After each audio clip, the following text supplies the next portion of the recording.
নিরামিষ ওলের ডালনা একবার এইভাবে এই মশলা দিয়ে বানিয়ে দেখুন। অনেকভাবেই তো আপনারা করে থাকেন। আমি যে মশলাটা ব্যবহার করেছি এই মশলায় একবার বানিয়ে দেখুন।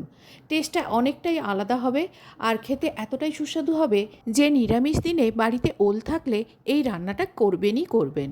আর এই ওলের ডালনা ভাত রুটি দুটোর সাথেই খাওয়া যায়, এমনকি এই তরকারি মুড়ির সাথেও ভালো লাগবে। নমস্কার, আমি শ্রীপর্ণা। অমৃতকুম্ভ চ্যানেলে আপনাদের সবাইকে স্বাগত জানিয়ে আজকের রেসিপি শুরু করছি। রেসিপিটি বানানোর জন্য 300 গ্রাম আমি ওল ব্যবহার করেছি। ওলের ছাল ছাড়িয়ে একটু বড় করে কেটে নিয়েছি, কেননা এটা প্রেসার কুক করব, তাই একটু বড় করেই রেখেছি। ওলটা কেটে নেওয়ার পরে 4-5 বার জল পাল্টে খুব ভালো করে ধুয়ে নিয়েছি।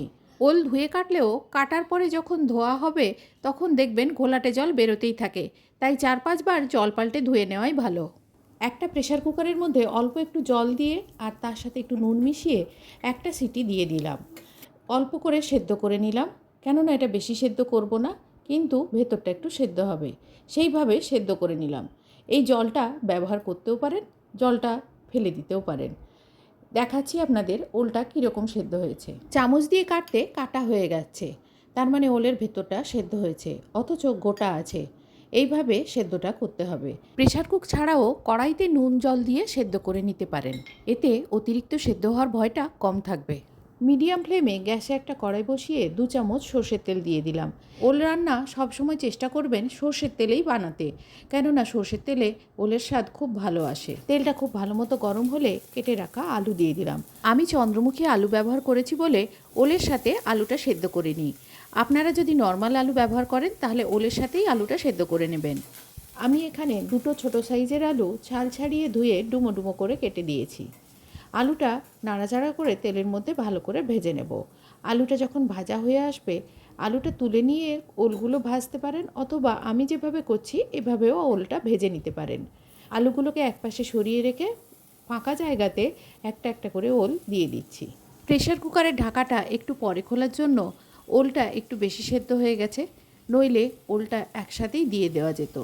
ওলটা নরম হয়ে যাওয়ার জন্য আস্তে করে খুব সাবধানে আমাকে দিতে হচ্ছে। সমস্ত ওলগুলো দিয়ে আলুর সাথেই ওলগুলোও ভেজে নেব। কষিয়ে নেওয়া ওল আর আলু তুলে একটা পাত্রের মধ্যে রেখে দিচ্ছি। ওল আর আলু তুলে নেওয়ার পরে ওই কড়াইতেই আরও খানিকটা সর্ষের তেল দিয়ে দিচ্ছি। তেলটাকে ভালো মতো গরম করে নিচ্ছি। তেল গরম হয়ে গেলে দিয়ে দিচ্ছি এর মধ্যে হাফ চামচ কালো সর্ষে। সর্ষেটা ভাজা হয়ে যখন ফাটতে শুরু করবে দিয়ে দিচ্ছি ছোট ছোট করে কেটে রাখা একটা গোটা টমেটো। তেলের মধ্যে নাড়াচাড়া করে টমেটোটা ভাজতে থাকবো।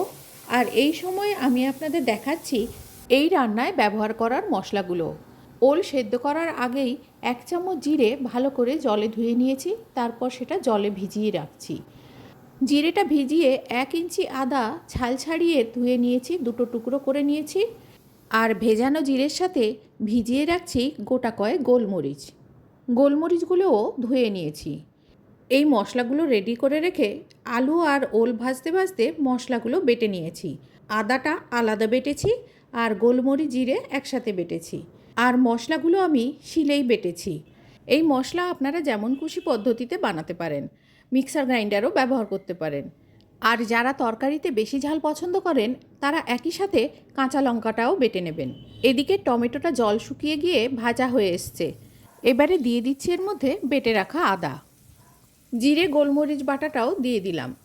এবারে মশলাগুলো টমেটোর সাথে ভালো করে কষিয়ে নেব। আদা জিরের কাঁচা গন্ধ চলে যাওয়া পর্যন্ত মশলা কষাতে থাকবো।